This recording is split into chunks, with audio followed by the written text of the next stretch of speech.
CDS के मैंने 5 attempt दिए थे, एफकेट के 5 अटेम्प्ट दिए थे मैंने, एनडीए का मैंने 1 अटेम्प्ट दिया था। यूपीएससी भवन के सामने एक इंटरव्यू देना है। तो मैंने एक मैनिफेस्टेशन किया था कि 2025 में मुझे एक बार इंटरव्यू देना है। एंड उस मैनिफेस्टेशन ये था कि बस मेरिट लिस्ट में नाम आ जाए, कोई भी रैंक आए, कुछ भी आए, बस मेरिट लिस्ट में नाम आ जाए। मैंने प्रिपरेशन में कमी नहीं छोड़ी थी। बट मेरा क्या था, जिस दिन मेरा एग्जाम था ना, मैं चीज़ों को काफ़ी प्रेशराइज़ कर लेती थी कि मुझे इस एग्जाम को क्रैक करना है। तो इस चीज़ का जो प्रेशर था ना, उसकी वजह से मैं एग्जामिनेशन हॉल में मैंने इतने ईज़ी क्वेश्चन या फिर जो लो हैंगिंग फ्रूट्स थे, उनको मैंने गलत किया।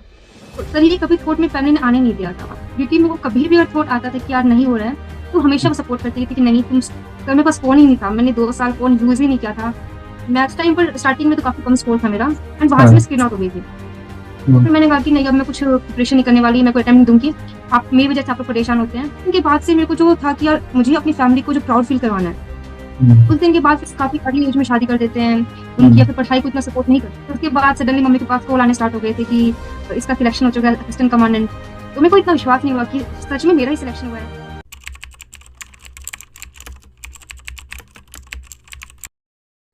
हेलो मैम, कैसे हैं आप? तो मैं अच्छी हूँ, आप बताइए सर। सब बढ़िया, सब बढ़िया। क्या चल रहा है? 1 साल से ज्यादा हो गया लगभग आप लोग वेट कर रहे हो। पिछला 1 साल कैसे गुजरा आपका? क्या क्या किया आपने लास्ट 1 ईयर में?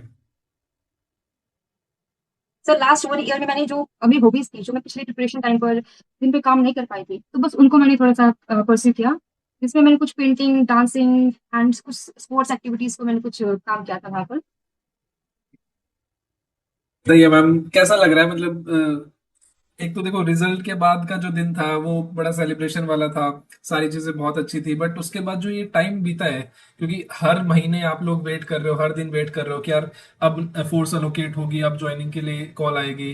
तो अभी फाइनली, अभी जस्ट रिसेंटली 10-15 दिन पहले आपकी फोर्स अलोकेट हुई है, और अभी ज्वाइनिंग के लिए भी जी आप लोग वेट कर रहे हैं। लगभग एक एक 1.5 महीना लग जाएगा कम से कम ज्वाइनिंग में। तो क्या मतलब, कैसे वो चीजें गुजरी आपकी? क्या आप सोच रहे थे? आपके माइंड में नहीं आया कि यार एक स्ट्रक हो गई बीच में, टाइम निकल जा रहा है, कुछ और के लिए भी, किसी और एग्जाम के लिए भी प्रिपेयर नहीं कर पा रहे हो? सर, लास्ट जो स्टार्टिंग फेज होता है, जब आपका रिजल्ट आता है तो सब कुछ अच्छा होता है, सब लोग आपको जानते हैं, आपको पूछते हैं। बट उसके बाद थोड़ा सा टाइम लगता है आपको ज्वाइनिंग के लिए। उस टाइम हम्म। पर मैंने कुछ अपनी स्किल्स पर ही काम किया था। एंड उस टाइम पर बहुत इंपॉर्टेंट है कि आप अपने आप को एक बेहतरीन इंसान बना सके, ताकि आप बिल्कुल। फोर्सेस के लिए तो वहां पर मेरे जितने फ्रेंड्स हैं जो भी डिफेंस में काम कर रहे हैं, जो कहीं पर कमीशन है, उनके साथ मैंने हम्म। डायरेक्शन किया। उनके थ्रू मैंने फोर्सेस में किस तरह से हम लीडरशिप क्वालिटीज को इनकलकेट कर सकते हैं, उसको मैंने ओके। जाना। अपनी फिजिकल कैपेसिटी, अपने कम्युनिकेशन स्किल्स, इन पर काम किया। तो वो डिपेंड करता है कि आप अपने टाइम को किस तरह से एक इफेक्टिव यूज करते हैं। एंड 1 साल के अंदर आई थिंक ये जितना प्रिपरेशन जो फेज इंपॉर्टेंट था, उतना ही ये फेज मेरे लिए काफी फ्रूटफुल रहा था। चलिए मैम, बिल्कुल ना, स्कूल लेवल से मैं स्टार्ट करना चाहूंगा। कहाँ से आपकी स्कूलिंग हुई और आप कहाँ से बिलोंग करते हैं? सर मैं हरियाणा के महेंद्रगढ़ डिस्ट्रिक्ट से बिलोंग करती हूँ। तो वहां से मैंने हैप्पी एवरग्रीन स्कूल से मैंने अपना स्कूलिंग कंप्लीट किया। ओके। उसके बाद मैंने अपनी ग्रेजुएशन दिल्ली में कंप्लीट करी, from Gargi college. And graduation मेरा 2023 के अंदर कंप्लीट हुआ। और फिर उसके हम्म। बाद मैंने 24 में सीएपीएफ का अटेम्प्ट दिया। एंड विद गॉड्स ग्रेस मेरा फोर्थ अटेम्प्ट में एग्जाम क्लियर हुआ था। ओके। अब आपका मैं बस अब रिजल्ट स्पेसिफिक का वेट कर रही हूँ। स्पेसिफिक टारगेट आपका सीएपीएफ था या फिर कोई और एग्जाम था? तो मैं स्टार्टिंग से डिफेंस एग्जाम की प्रिपरेशन करी हूँ। मैंने 12th के हम्म। बाद एनडी एग्जाम दिया। उसके बाद मैंने सीडीएस, एफके, इसके काफी अटेम्प्ट्स दिए। जब ओके। इनमें सिलेक्शन नहीं हुआ तो उसके बाद मैंने फिर सीएपीएफ एग्जाम की तरफ प्रिपरेशन करना स्टार्ट किया। ठीक ठीक। स्कूल डेज में क्या सोचते थे कि क्या बनना है? तो स्कूल डेज में तो ये था कि डिफेंस ऑफिसर बनना है, क्योंकि अच्छा। फैमिली बैकग्राउंड थोड़ा सा डिफेंस का था। ओके। तो उसके फैमिली के बाद बारे में बताओ आप थोड़ा। मैं एक जॉइंट फैमिली से बिलोंग करती हूँ, जिसमें मेरी जो अंकल हैं वो सबके सब डिफेंस में हैं। तो ओके। उनको देखा, उनकी उनसे उनसे जब डिफेंस में किस्से सुने, कहानियां सुनी, तो उस चीज ने मुझे काफी मोटिवेट किया, इंस्पायर किया। And okay. उस टाइम पे मैंने डिसाइड किया था डिफेंस में जाना है। एंड देन ग्रेजुएशन में मैंने एनसीसी लिया था, आर्मी में से। तो वो एक स्ट्रॉन्गेस्ट पॉइंट था जिसके थ्रू मेरे को डिफेंस की लाइफ पर्सनली इंटरेक्ट करने का मौका मिला, जहाँ पर हमने काफी एक्टिविटीज की, काफी कैंप्स किए, काफी नई चीजों को एक्सप्लोर किया। तो उसके बाद बिल्कुल दिमाग में हो गया था कि मुझे डिफेंस की तरफ ही जाना है। एंड फिर मैंने अटेम्प्ट किया सीरियस एफकेट के, वहां से जब रिकमेंडेशन नहीं मिला, तो उसके बाद मेरी रिलेटिव्स हैं, उन्होंने मुझे बताया कि कोई सीएपीएफ एग्जाम होता है, जिसके थ्रू आप एक इतनी ही आपको कोई अपॉर्चुनिटी मिलती है यूनिफॉर्म सर्विसेज की। तो फिर ओके। मैंने वो एग्जाम दिया। सीडीएस कितनी बार दिया आपने? सीडीएस के मैंने 5 अटेम्प्ट दिए थे, एफकेट के 5 अटेम्प्ट दिए थे मैंने, एनडीए का मैंने 1 अटेम्प्ट दिया था। ओके, तो सीडीएस के अटेम्प्ट्स कैसे रहे रिटर्न क्वालिफाई करने के बाद एसएसबीज में? इनिशियल जो फर्स्ट 2 अटेम्प्ट्स थे उसमें भी रिटन क्वालिफाई नहीं हुआ था। बाकी ओके। 3 अटेम्प्ट में स्क्रीन आउट हो गई थी मैं। और जो मेरा एफकेट का था उसमें मैं कॉन्फ्रेंस आउट वगैरह हो गई थी, तो रिकमेंडेशन मुझे किसी भी 10 अटेम्प्ट में नहीं मिला मुझे। ओके, तो उसके बाद फिर आपने जैसे सीडीएस नहीं हुआ और जैसे ग्रेजुएशन आपकी 2023 में कंप्लीट हुई और आपका ये जो सीएपीएफएससी 2024 का अटेम्प्ट था आई गेस, है ना? हाँ हाँ, फर्स्ट अटेम्प्ट था मेरी। हाँ, 24 का था। तो सीएपीएफ का थर्ड था, फोर्थ अटेम्प्ट था ना? नहीं नहीं, सीपीएफ का मेरा फर्स्ट अटेम्प्ट था ये। अच्छा, सीएपीएफ का फर्स्ट था, सीडीएस आपने 4 बार 5 बार दिया। हाँ, सीडीएस एफकेट इनके काफी अटेम्प्ट्स हो चुके थे मेरे। ठीक है, तो अब मैं सीएपीएफ पे आता हूँ। तो 2023 में जैसे आपकी ग्रेजुएशन कंप्लीट हुई, देन आपने डिसाइड किया कि ठीक है सीडीएस तो अभी नहीं हो रहा है, शायद अटेम्प्ट दिए होंगे आपने सीडीएस के भी। हम्म। स्पेसिफिकली सीएपीएफ के लिए आपने कब से प्रिपरेशन स्टार्ट करी? जब मेरे ये एग्जाम्स क्वालिफाई नहीं हुए तब मैंने देखा कि जो सीएपीएफ का सिलेबस है वो हम्म। काफी ज्यादा, मतलब उसका जो बेसिक कोर सिलेबस है जो हमारा पॉलिटी इकोनॉमिक्स, वो काफी ज्यादा मिलता जुलता है सीबीएस एफकेट से। तो फिर हम्म। मैंने डिसाइड किया कि मैं इस एग्जाम को थोड़ा सा तैयारी करूँ। हालांकि जो पेपर 2 है इस एग्जाम का वो थोड़ा सा चेंज पैटर्न में है, क्योंकि वो हम्म। डिस्क्रिप्टिव एग्जाम होता है जिसमें आपको लिखना होता है। तो उसके लिए थोड़ी सी मेरे को प्रिपरेशन करनी पड़ी थी एक्स्ट्रा, मेरे को लाइक नोट्स को प्रिपरेशन करना पड़ा था। बाकी जो कोर सब्जेक्ट से वो मेरे 2-3 साल के अंदर जब मैं ग्रेजुएशन टाइम में थी वहीं पर ही वो प्रिपेयर हो गए थे, तो इसलिए मेरे को सीपीएफ की प्रिपरेशन करने में इतनी डिफिकल्टी नहीं हुई। ग्रेजुएशन कौन सा सब्जेक्ट से थी आपने, कौन सा कोर्स था आपके पास? तो मैथ्स से मैंने ग्रेजुएशन कंप्लीट किया था। Okay, BSc math honours. हाँ, मैथ्स। Okay okay, great. तो उसके बाद अपने प्रिपरेशन के अंदर आपका देखो 3 सेगमेंट होते हैं, पेपर 1, पेपर 2 और इंटरव्यू। सबसे ज्यादा टफ हाँ, और डिफिकल्ट कौन सा लगा? मेरे को सबसे टफ तो फिजिकल लगा था। बाकी अच्छा। मेरे paper 1 paper 2 interview, I think interview सबसे इंटरेस्टिंग फेज था पूरी प्रिपरेशन का। हम्म। क्योंकि इन- मैंने जब हाँ सर। हाँ, बोलिए बोलिए बोलिए, आप बोलिए। सो मैं जब 2021 2022 के अंदर जब मैं प्रिपरेशन करी थी, तो मेरे को ये था कि मेरे को एक बार यूपीएससी भवन के सामने इंटरव्यू देना है। मेरे को पता है, अंदर से हम्म। ऐसे कुछ ऐसा फीलिंग आ गई थी कि मुझे यूपीएससी भवन के सामने की इंटरव्यू देना है। तो मैंने एक मैनिफेस्टेशन किया था कि 2025 में मुझे एक बार इंटरव्यू देना है। एंड उस मैनिफेस्टेशन को मैंने अपनी स्टडी टेबल के सामने लगा दिया था। And with the gods grace पता नहीं कैसे वो चीजें आपकी जब किस्मत में होती है ना, तो ऑटोमेटिकली हो जाती है वो। क्योंकि मैंने हम्म। सीपीएफ एग्जाम 24 में क्रैक हुआ, देन 25 में जब इंटरव्यू देने गई, उसके लिए मैं इतना ज्यादा एक्साइटेड थी कि वो आपको एक मौका मिलता है कि आप इतने बड़ी रेप्यूटेड इंसान के सामने 30 मिनट जाकर आपको अपनी पर्सनैलिटी को प्रेजेंट करते हैं। तो वो सबसे एक्साइटिंग स्टेज था पूरा प्रिपरेशन जर्नी का। बिल्कुल। रिजल्ट से क्या एक्सपेक्टेशंस थी आपकी जब इंटरव्यू हो चुका था, पेपर 1 पेपर 2 का रिजल्ट आ गया था, फिजिकल भी हो गया था, इंटरव्यू भी दिए थे, और जब रिजल्ट आने में कुछ समय बाकी था, तब क्या एक्सपेक्ट किया था कि यार क्या रिजल्ट रहेगा? सर एक्सपेक्टेशन ये थी कि बस मेरिट लिस्ट में नाम आ जाए, कोई भी रैंक आए कुछ भी आए बस मेरिट लिस्ट में नाम आ जाए। अच्छा, तो जब ठीक है, फाइनली लेकिन मेरिट लिस्ट में नाम हाँ है सर, हाँ, बोलिए बोलिए तो बोलिए। फाइनली जब मेरिट लिस्ट में नाम देखा तो लगा कि हाँ, जो 2-3 साल से हमने प्रिपरेशन करी थी, जो मेहनत करी थी, सेक्रीफाइसेस किए थे, फाइनली उन सबका आज फल मिल चुका है। तो काफी खुशी का एक मोमेंट था वो। ठीक है। और जब रिजल्ट आया, आई थिंक आपकी रैंक 112 रैंक है आपकी, तो हाँ सर। अ, तब आपके दिमाग में नहीं आया कि यार रैंक थोड़ी अंडर अंडर 100 भी चली जाती है, ऐसा ऐसा वो फील वो आया कि यार वो थॉट आया माइंड में? नहीं सर, क्योंकि मैंने लाइफ में इतने एग्जाम देकर पीडीएफ देख चुकी थी मैं। उस टाइम पर था कि बस मेरा लिस्ट में नाम आ जाए, रैंक चाहे कुछ भी हो कोई फर्क नहीं पड़ता, मेरिट लिस्ट में नाम आ जाए वो मेरे लिए मोर देन सेटिस्फाइंग है। उसको देखकर मैं खुश थी कि कुछ भी रैंक मिल गई, बस सिलेक्शन हो चुका है मेरा। ठीक है। आपने यहाँ पे फेलियर्स की बात करी, फेलियर्स बताओ अपने कौन कौन से थे? सर मैंने काफी एग्जाम दिए थे। मैंने 2021 के अंदर इस प्रिपरेशन साइकिल में मैंने एंट्री करी। तो फिर मैं हाँ। 2021 में एनडी का अटेम्प्ट दिया, वहां से हम्म। Conference out. उसके बाद मैंने कॉलेज टाइम पर पूरी में सीडीएस एफकेट के अटेम्प्ट दिए। फिर वहां हम्म। से सिलेक्शन नहीं हुआ, फिर मैंने सीटेट अटेम्प्ट दिए 2, तो वहां से मैं मेरिट आउट हो गई थी। उसके बाद मैंने सीएचएसएल का अटेम्प्ट दिया, फिर मैंने स्टेट पीसीएस के अटेम्प्ट दिए थे, फिर मैंने सिविल सर्विसेज अटेम्प्ट दिया था, फिर मैंने फाइनली सीईपीएफ का लास्ट अटेम्प्ट दिया एंड सिविल उसमें मेरा सर सिलेक्शन हुआ था सिविल सर्विसेज का अटेम्प्ट कौन से ईयर में दिया आपने? 2024 में। 2024 में? ओके। हाँ, फिर क्या प्री प्री नहीं हुआ आपका? प्री क्लियर्स नहीं हुआ था मेरा, तो उसके बाद फिर मैंने ये सीईपीएफ किया था। टर्निंग पॉइंट किसको मानते हैं कि यार प्रिपरेशन के अंदर सीएपीएफ की स्पेशली कि यार ये चीज अच्छी हुई, या फिर मैंने उस लेवल पे जाके के मेहनत करी तब जाकर के चीजें पॉजिटिव हुई? देखो, जब आप एग्जाम देकर के आते हो तो आपको मोस्टली चीजें पता चल जाती हैं कि यार हमारा एग्जाम होगा, क्लियर होगा या नहीं होगा। और जब आपने सीएपीएफ दिया या फिर सीएससी एग्जाम दिया तब भी आपको पता चला होगा कि यार इस बार एग्जाम क्लियर होने वाला है या नहीं होने वाला। और जब एग्जाम क्लियर नहीं होता है तो हम लोग बैठ के सोचते हैं कि यार हमने शायद ये कमी छोड़ दी, इस वजह से हमारा एग्जाम नहीं हुआ। तो क्या आपके हिसाब से क्या कमियां रही कि आपकी जो फेलियर्स रहे, या फिर सीएससी एग्जाम क्लियर नहीं हुआ? तो स्टार्टिंग में जब मैं प्रिपरेशन करती थी, मैंने प्रिपरेशन को कमी नहीं छोड़ी थी। बट हम्म। मेरा क्या था, जिस दिन मेरा एग्जाम था ना, मैं चीज़ों को काफ़ी प्रेशराइज़ कर लेती थी कि मुझे इस एग्जाम को क्रैक करना है। तो इस चीज़ का जो प्रेशर था ना, उसकी वजह से मैं एग्जामिनेशन हॉल में मैंने इतने ईज़ी क्वेश्चन या फिर जो लो हैंगिंग फ्रूट्स थे, उनको मैंने गलत किया। और उसकी वजह हम्म। से आप जो पूरी एग्जामिनेशन साइकिल है, उस रेस से आप आउट हो जाते हैं।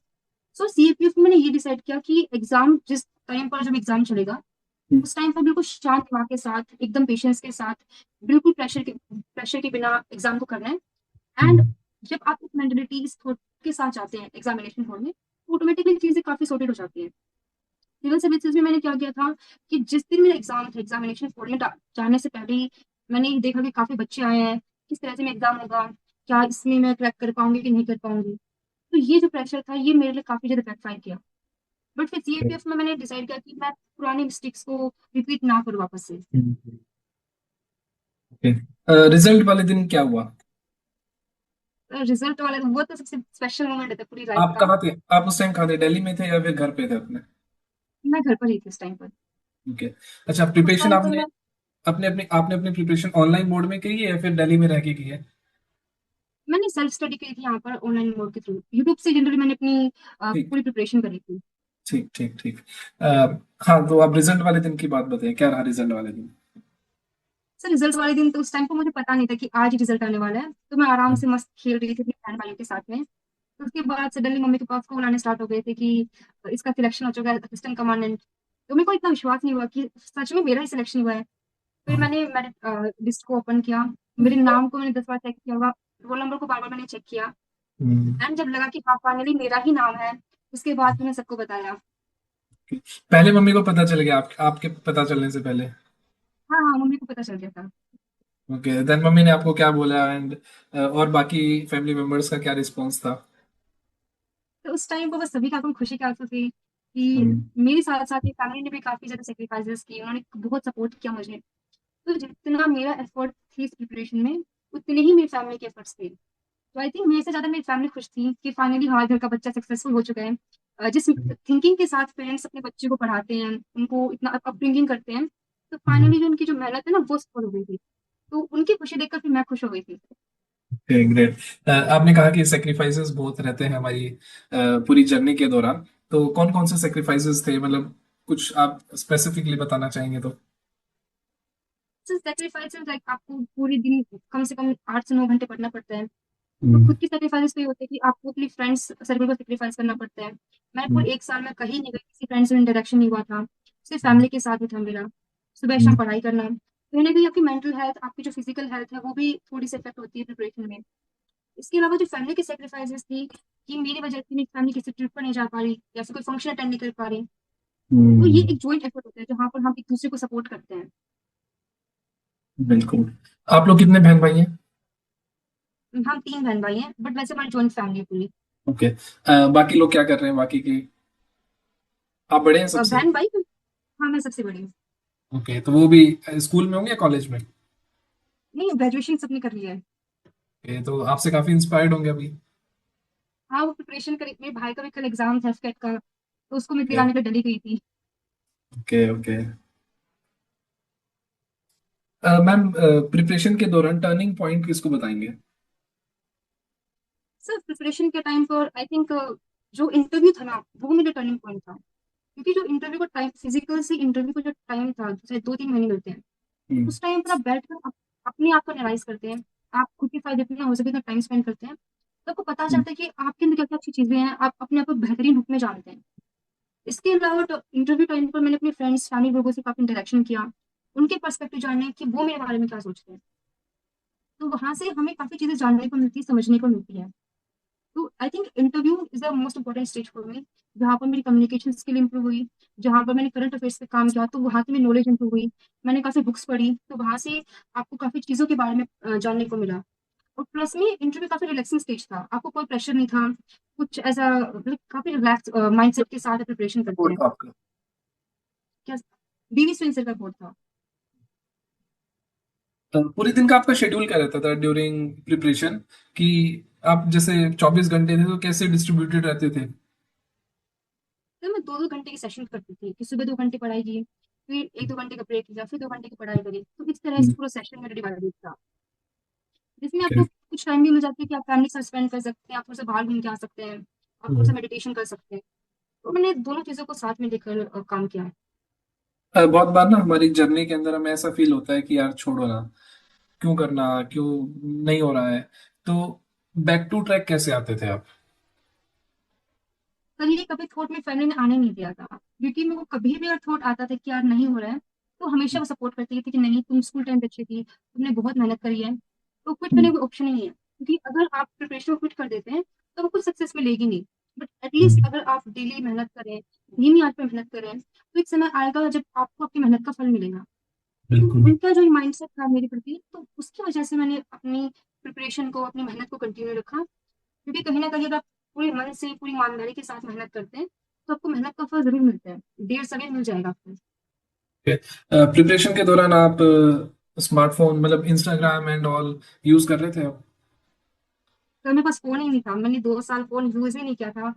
मैं तो अपने बस फैमिली का जो भाई का फोन मैं अपने देती थी सिर्फ प्रिपरेशन की पढ़ाई करने के लिए, उसके बाद उसको फोन वापस दे देती थी। अ, तो पूरी उनके फोन से गुजारा किया मैंने। पूरी पढ़ाई आपने किताबों के साथ की है? हाँ सर, बुक्स के थ्रू मैंने की थी। Main source was NCERT? हाँ सर, एनसीईआरटी प्लस में कुछ स्टैंडर्ड बुक्स थी हमारी, जैसे कि हमारी पॉलिटिक लक्ष्मीकांत होती है, मॉडर्न हिस्ट्री के स्पेक्ट्रम होती है, तो इस स्टैंडर्ड बुक्स को मैंने फिर फॉलो किया था। देखो, आपने अभी एग्जाम निकाल क्रैक कर चुके हैं आप, और अगर मैं बोलूँ कि एक स्टूडेंट को एग्जाम निकालना है, क्या एक स्मार्ट तरीका क्या रहेगा एग्जाम को निकालने के लिए, सीएपीएफ को? कोई बच्चा है जिसको सिर्फ सीएपीएफ के लिए प्रिपेयर करना है, क्या आपकी तरफ से सजेशंस रहेंगे उसको? सर जब आप इस प्रिपरेशन साइकिल में एंटर करते हैं, सबसे पहले इस एग्जाम के डिमांड को जानिए कि सिलेबस क्या है, किस तरह से क्वेश्चंस पूछे जाते हैं। तो मैंने सबसे पहले जितने भी पीवाईक्यू हैं सीपीएफ के, उनका मैंने प्रिंट आउट निकलवा लिया था, एंड वहां से मैंने एनालाइज किया। तो पेपर 1 है, पेपर 2 दोनों के सेपरेटली कि किन टॉपिक से कितने क्वेश्चंस आ रहे हैं। सपोज पेपर 1 के लिए कि पॉलिटी से कितने क्वेश्चंस आते हैं, इकोनॉमिक्स से कितने क्वेश्चंस आते हैं, वेटेज क्या है हर सब्जेक्ट का। प्लस में अगर पॉलिटी स्पेसिफिकली है तो उसमें भी कौन कौन से चैप्टर से मैक्सिमम क्वेश्चंस आते हैं, जैसे कि फंडामेंटल राइट हमारा, फंडामेंटल ड्यूटीज हो गया, फिर पार्लियामेंट हो गया टॉपिक। तो इस तरह से आपको डिवाइड करना पड़ेगा, आपको चीजों को एनालाइज करना पड़ेगा। एंड सेकंड पेपर 2 के लिए उसमें भी काफी पार्ट्स होते हैं, जैसे कि ऐसे है, report writing, then is precis writing and grammar portion. तो सपोज ऐसे है मेरा टॉपिक ऐसे, उसमें मैंने एनालाइज किया कि ऐसे के कितने टॉपिक्स है, क्या क्या डायमेंशन हो सकते हैं। जैसे ग्लोबलाइजेशन है, वुमेन्स का पार्टिसिपेशन डिफेंस के अंदर, उस टाइम पर कुछ बिल चल रहा था नारी शक्ति बंधन अधिनियम, तो पार्लियामेंट के अंदर किस तरह से कंट्रीब्यूशन हो सकता है। तो चंद्रयान 3 मिशन लॉन्च हुआ था, तो स्पेस के अंदर किस तरह से वुमेन कंट्रीब्यूट कर सकती है। तो आपको एक टॉपिक चूज करना पड़ेगा और प्लस में मल्टी डायमेंशनल आपको उसके पेज को कवर करना पड़ेगा। तो इस तरह से आपकी प्रिपरेशन काफी होलिस्टिक हो सकती है। एंड सेकेंड थिंग, जैसे आप जो प्रिपरेशन करते हैं, अपने करंट अफेयर्स को अपने स्टैंडर्ड टॉपिक से लिंक करें। सपोज अभी रिसेंटली ना प्राइम मिनिस्टर ने हैंडलूम डे सेलिब्रेट करने को कहा था ऑन 7 अगस्त, तो ये हमारा करंट अफेयर्स का टॉपिक था। बट अगर हम इसको एनालाइज करें तो 7 अगस्त को स्वदेशी मूवमेंट लॉन्च हुआ था।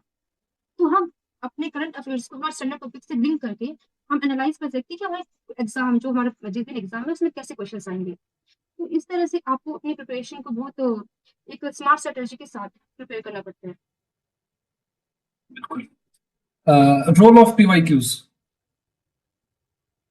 सो आई थिंक पीवाईबी का सबसे ज्यादा क्रुशियल रोल है, क्योंकि ये आपको एक ब्लूप्रिंट प्रोवाइड करता है कि मेन एग्जाम में किस तरह के क्वेश्चन आते हैं, या फिर यूपीएससी का माइंडसेट कैसा है।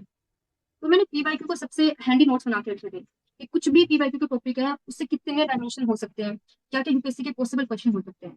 इसके अलावा मैंने क्या था सर, जितने भी यूपीएससी के बाकी एग्जाम्स हैं, जैसे कि सिविल सर्विसेज, सीडीएस, एनडीए, तो उसमें उस टॉपिक से रिलेटेड कौन से क्वेश्चन पूछे जा रहे हैं। तो इस तरह से आपके मल्टी डायमेंशन के अंदर आपका एक टॉपिक अच्छे से कवर हो सकता है। अगर पीवाईक्यूज नहीं होते फॉर एग्जांपल, तो आपको लगता है कि अगर मतलब जो मिस्टेक्स मैं पूछना चाहूंगा कि सीएससी के दौरान जब आपने एक अटेम्प्ट दिया और सीएससी की और आप सीएपीएफ की जब आप प्रिपेयर कर रहे थे, तो कैसे पैरेलली आपने इन चीजों को किया? सर जो सीएससी का सिलेबस वो एक मेन सिलेबस है, हालांकि हम्म, सीएपी का सिलेबस उसी का एक थोड़ा सा पार्ट है। बिल्कुल बिल्कुल। क्योंकि सीएससी में मेनली हम आंसर राइटिंग पे फोकस करते हैं, हम्म, मेंस के पेपर पर्सपेक्टिव से, तो वो हम्म, मेरे को पेपर 2 में हेल्पफुल रहा था, जो मेरे को ऐसे है रिपोर्ट राइटिंग के लिए। वहीं पर ही प्रीलिम्स के लिए जो मैं प्रिपरेशन करी थी वो मेरे पेपर 1 के लिए हेल्पफुल था। तो आई थिंक जब आप सीएससी की प्रिपरेशन करते हैं तो हम्म, पहले आप सीईटी को प्रिपरेशन कर सकते हैं, बिकॉज काफी ज्यादा सिलेबस अलाइन है एक दूसरे से। ओके। पेपर वन और पेपर टू के आपने मॉक्स दिए होंगे, तो उस टाइम आपका हाँ, स्कोर क्या रहता था? तो उस टाइम पर स्टार्टिंग में तो काफी कम स्कोर था मेरा, बट ओवर द टाइम जब मैंने अपनी मिस्टेक्स को एनालाइज किया, मैंने क्या किया था कि जो भी मैं सपोज मैंने पेपर दिया है तो मैं एक हम्म, नोटबुक प्रिपरेशन कर रखी थी कि मैं हम्म, एग्जाम के टाइम पर किस सब्जेक्ट में कितनी मिस्टेक कर रही हूँ। कि हम्म, अगर मैंने एक मॉक अटेम्प्ट किया है तो मैं पॉलिटी से कितने क्वेश्चंस गलत हो रहे हैं, इकोनॉमिक्स से कितने क्वेश्चंस गलत हो रहे हैं, मेरी जो गेस वर्क है वो कितना काम करे कि नहीं करे। तो इस वो मैंने अपनी नोटबुक में प्रिपेयर किया, फिर एनालाइज किया कि इन मिस्टेक को मैं नेक्स्ट मॉक में अटेम्प्ट रिपीट ना करूँ। एंड इस वजह से मेरा जब लास्ट आई थिंक 6-7 मैंने मॉक दिए थे, तो जो 6th 7th मॉक था उसमें मेरे काफी अच्छा स्कोर आ गया था। कितने मॉक दिए टोटल? मैंने 6-7 मॉक्स दिए थे सर। 6 से 7 मार्क्स दिए थे, ठीक है। अपने सक्सेस का क्रेडिट किसको देना चाहेंगे आप? तो मेरी फैमिली को, बिकॉज उनके सपोर्ट के बिना जर्नी ये फिर सक्सेस कभी पॉसिबल थी नहीं। उन्होंने इतना ज्यादा मुझे सपोर्ट किया है, बहुत ज्यादा, मतलब मेंटल सपोर्ट है, फाइनेंशियल सपोर्ट है, एंड उनका जो बिलीफ सिस्टम था मेरे अंदर, उसका एक बहुत बड़ा रोल था। क्योंकि अगर आप कभी भी डिमोटिवेटेड होते हैं तो आपको कोई इंसान चाहिए जो आपका मोटिवेशन बन सके। And family was one one thing जहाँ पर उन्होंने मुझे हमेशा, चाहे मैं कितनी फेलियर्स क्यों ना थे, बट उनका जो बिलीफ सिस्टम था वो कभी भी हिला नहीं। कोई स्टोरी बताएंगे आप, कोई भी इंसिडेंट या कोई भी स्टोरी ड्यूरिंग प्रिपरेशन की जर्नी के दौरान आपकी कोई भी स्टोरी हो पेरेंट्स के साथ कि यार उस टाइम ये हुआ था, कभी उन्होंने डांटा हो या फिर कुछ भी ऐसा? सर मेरे को याद है, मेरे सीबीएस का इंटरव्यू था एसएससी का, वो था हाँ, भोपाल में। ओके। एंड वो था मेरा लगभग आई थिंक 6th 7th ऐसे कुछ इंटरव्यू था वो। एंड वहां से मैं हाँ, स्क्रीन आउट हो गई थी। तो मेरे को हाँ, इतना बुरा था कि यार मैं इतनी मेहनत करी मैंने, मैं स्क्रीन आउट होके आ गई वहां से। और जो हम्म, मेरे बड़े पापा के साथ में वहां पर गई थी, तो उन्होंने स्पेशल ऑफिस से छुट्टी ली मेरे लिए 7-8 दिन की, इतनी दूर से ट्रैवल किया, वो भी आप आउट होके आ चुके हैं। तो आपको बहुत बुरा लगता है कि आपने मेहनत करी, आपकी वजह से आपकी फैमिली परेशान हो रही है। तो हम्म, फिर मैंने कहा कि नहीं, अब मैं कुछ प्रिपरेशन नहीं करने वाली, मैं कोई अटेम्प्ट नहीं दूंगी, आप मेरी वजह से आप लोग परेशान होते हैं। तो उन्होंने कहा कि कुछ नहीं है, तो सिर्फ प्रिपरेशन कर, फिर जिस दिन इंटरव्यू हमें बता देना, हम तेरे को दिला के लेके आ जाएंगे, वो भी हम्म, सक्सेस फेलियर वो तेरे हाथ में नहीं है, तेरे हाथ में मेहनत करना है। तो इस दिन के बाद से मेरे को जो था कि यार मुझे अपनी फैमिली को जो प्राउड फील करवाना है, हम्म। उस दिन के बाद से मैं कभी भी मोटिवेटेड या फिर अपनी फेलियर्स को दिल से लगा के नहीं बैठे हैं। एंड उसके बाद फिर मेरा सीट एग्जाम क्लियर हो गया था। अभी जो अपकमिंग एस्पिरेंट्स हैं जो भी आगे तैयारी कर रहे हैं उनके लिए आपके पास क्या कुछ भी सजेशन है उनके लिए? सो अपकमिंग एस्पिरेशन के एस्पिरेंट्स का यही है कि आप सबसे पहले जब प्रिपरेशन करते हैं मिनिमम रिसोर्सेज रखिए, ओके। जितना हो सके अपने रिसोर्सेज को मिनिमाइज करिए, और हम्म, इंश्योर करिए कि आप उन रिसोर्सेज की मल्टीपल टाइम्स रिवीजन करें। क्योंकि जब हम प्रिपरेशन करते हैं हम देखते हैं कि टॉपर्स के नोट्स हैं या फिर एकेडमी कुछ नोट्स रिलीज कर रहे हैं, तो हम हर चीज को कवर करने की कोशिश करते हैं। इस वजह से हमारे जो कोर टॉपिक्स हैं, हमारे जो स्टैंडर्ड टॉपिक्स हैं, वो हमारे काफी वीक हो जाते हैं। तो दैट्स वाई हम्म, आप एनसीईआरटी से अपनी फाउंडेशन बिल्डअप करें। उसके हम्म, बाद थोड़ा सा स्टैंडर्ड बुक्स को रेफर कर सकते हैं, एक सब्जेक्ट के लिए एक टॉपिक होते हैं, बट इंश्योर करें कि आप बार बार उनके रिवीजन करें, अच्छे से एमसीक्यू या फिर मॉक टेस्ट लगाएं, और अपनी गलतियों से सीखें। उनको इग्नोर ना करें कि अगर आपके मॉक्स में कम मार्क्स आ रहे हैं तो हम्म। उसको दिल से ना लगाएं कि मेरे से एग्जाम क्रैक नहीं हो सकती। आप अपनी गलतियों को एनालाइज करें और इंश्योर करें कि अगली बार अगले मॉक में आप अच्छा परफॉर्म करें। बिल्कुल बिल्कुल। और इसके साथ मैं ऐड ऑन करना चाहूंगा कि जितने लोगों से भी मैंने बात करी है सबसे ज्यादा मेन दो चीजें अभी तक मेरे को सामने आई है। पहली चीज लिमिटेड रिसोर्सेस, सेकंड कंसिस्टेंट। जैसा कि मैम ने भी बताया कि कंसिस्टेंसी। मैम भी 1 साल 2 साल मैम ने कोई फोन यूज नहीं किया, प्योरली बुक्स के साथ अपनी पढ़ाई करी और आराम से घर बैठ करके अपनी पढ़ाई कर रहे थे। तो ये जो कंसिस्टेंसी है ना, डेली पढ़ना, उठना, अपने टारगेट्स कंप्लीट करना, क्योंकि एक दिन में आप चीजें नहीं कर सकते, बट एक एक दिन करके अगर आप करेंगे तो सारी चीजें आपकी कंप्लीट होती हुई चलेंगी। पर जितने भी लोगों से हमने बात करी है सबका यही कहना है। तो जितने भी लोग इस वीडियो को देख रहे हैं उनको सजेशन मेरी तरफ से और मैम की तरफ से यही रहेगा कि सबसे पहली प्रायोरिटी दो कि जो भी आप पढ़ रहे हो कंसिस्टेंटली पढ़ते चलो। लिमिटेड रिसोर्सेज को आप फॉलो करो, ये मत सोचो कि यार वो बुक भी पढ़ लूँ, वहां से भी पढ़ लूँ, वहां से पढ़ लूँ, क्या पता वहां से कुछ अलग मिल जाए। नहीं, जो आपने रिसोर्सेज आपने ट्रस्ट कर लिया कि हाँ यार मेरे को ये बुक से पढ़ना है, दैट्स फाइनल, उसी बुक को बार बार रिपीटेडली पढ़ते चलिए, चीजें बहुत आसान होती हुई चली जाएंगी। सही कहा मैंने? तो इसमें एक और मैं पॉइंट ऐड ऑन करना चाहती हूँ। बिल्कुल कई बार बिल्कुल। क्या होता है कि हम एग्जाम देते हैं, और जैसे कि सपोज आपने कोई क्वेश्चन किया, वो किसी डिफरेंट बुक से आ गए क्वेश्चन, हम्म। तो हम क्या करते हैं, उस बुक को पूरा पढ़ने की कोशिश करते हैं। हम्म। जैसे कि ज्योग्राफी का कोई क्वेश्चन है, वो हमारा जीसीडी से क्वेश्चन आ दूसरे चुके, या होंगे। फिर हमारा एंशियंट हिस्ट्री से क्वेश्चन आ गया, तो हम हम्म। क्या करेंगे, उस बुक को रेफर करेंगे। हमारी जो स्टैंडर्ड बुक थी हम उसको छोड़ देते, स्किप कर देते हैं। तो आई हम्म। थिंक ये एक स्मार्ट स्ट्रेटेजी नहीं है, क्योंकि आप सिर्फ एक क्वेश्चन के लिए आप इतना ज्यादा टाइम इन्वेस्ट करोगे, इसका आउटपुट काफी कम रहेगा। तो वो हम्म। आप ये देखिए कि जो आपकी स्टैंडर्ड बुक्स है ना, आप उन्हीं को स्टिक करें। उनसे कम से कम 9 10 12 क्वेश्चन आएंगे, तो आप ये श्योर करें कि आप उन क्वेश्चन को गलत ना करें। कुछ क्वेश्चन होते हैं जो काफी ज्यादा रैंडम होते हैं, जो सभी बच्चों के गलत होंगे, तो उसका प्रेशर ना लें। जो बेसिक फ्रूटफुल क्वेश्चंस होते हैं उसको अटेम्प्ट हम्म। करें, जो आप जिससे आपको अच्छे मार्क्स मिल सकते हैं। बिल्कुल बिल्कुल। मैम आगे आप फोर्सेस को आप ज्वाइन करने वाले हैं, क्या एक्सपेक्टेशंस है और क्या प्लानिंग आगे की? इससे आगे यही है कि ट्रेनिंग अच्छे से करनी है, जो भी हमें ड्यूटीज मिलती है या फिर जो भी हमारा टास्क वगैरह होगा, उसको पूरी अच्छी, पूरी ईमानदारी और पूरी मेहनत के साथ हम करेंगे। And we are just looking forward to join our academies. देखते कब तक हमारी ज्वाइनिंग आती है। बहुत जल्दी आने वाली है, महीना डेढ़ महीना मैक्सिमम। आगे सीएससी के लिए प्रिपेयर करेंगे आप? सर अभी कोई ऐसा दिमाग में प्लान है नहीं, अभी सिर्फ ट्रेनिंग पर, पोस्टिंग पर फोकस करना है। अगर इन फ्यूचर टाइम मिलता है so will think. Okay okay. Ma'am काफी अच्छा लगा आपसे बात करके। आपको कुछ भी अपनी तरफ से शेयर करना है, जो भी कुछ रह गया हो ऐसा हो कि दिमाग में हाँ यार मेरे को ये चीज बोलनी है, तो प्लीज। मैं फीमेल एस्पिरेंट पे कुछ स्पेशली कहना चाहती हूँ, हाँ हाँ कि मैं बिल्कुल बेसिकली बिल्कुल। हरियाणा से बिलोंग करती हूँ। तो वहां बिल्कुल पर हम काफी देखते हैं कि girls को ना थोड़ा सा अ, अभी भी हालांकि चीजें इंप्रूव हो रही है, बट स्टिल रूरल लेवल पे होती हैं चीजें, कि बिल्कुल। काफी अर्ली एज में शादी कर देते हैं उनकी, या हम्म। फिर पढ़ाई को इतना सपोर्ट नहीं करते हैं। तो मैं फीमेल के लिए ये कहना चाहती हूँ कि आप अपने एजुकेशन पर फोकस करें।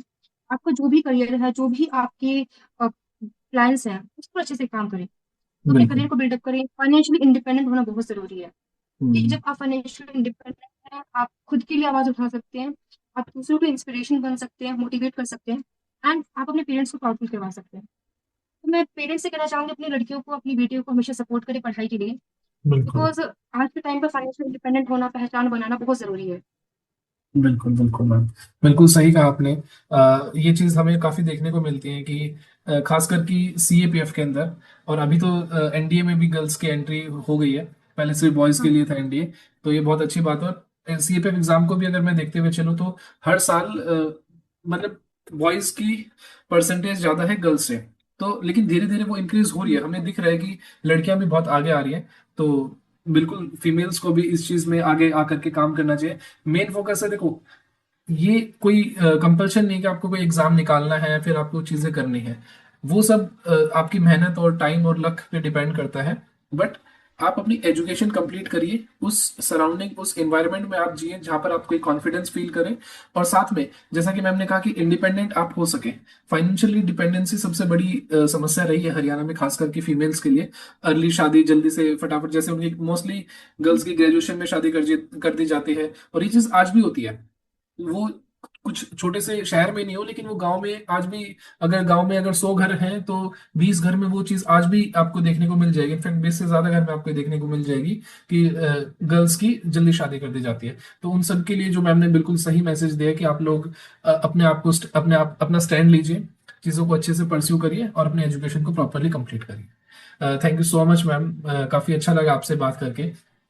कुछ और आप अपनी जर्नी से रिलेटेड आप बताना चाहेंगे? सही कुछ नहीं। हाँ हाँ बताइए बताइए। तो जर्नी सब जितना भी था वो सब कुछ मैं बता चुकी हूँ। अभी तो ठीक कुछ है। ऐसा है नहीं। हाँ हाँ। और बताओ, आप कुछ कह रहे थे, आप बोल रहे थे कुछ। नहीं सब कुछ ऐसा नहीं था नहीं नहीं, अभी। बोलिए बोलिए बोलिए, कोई दिक्कत नहीं है। नहीं सब भूल चुकी हुई, याद नहीं आ रहा मुझे। ठीक ठीक ठीक। Ma'am thank you so much. For connecting us. काफी अच्छा लगा आपसे बात करके। होपफुली जो भी लोग इस पूरे सेशन को देखेंगे उनको बहुत इंस्पिरेशन मिलेगी आपसे, और आप आगे जाकर के हमारे देश को सर्व करने जा रहे हैं। तो thank you so much and congratulations. बहुत जल्द आप लोग की ज्वाइनिंग आने वाली है। Thank you sir, it was nice interacting with you. काफी अच्छा थैंक यू लगा मैम। आपसे बातचीत करके। Thank you ma'am. Thank you.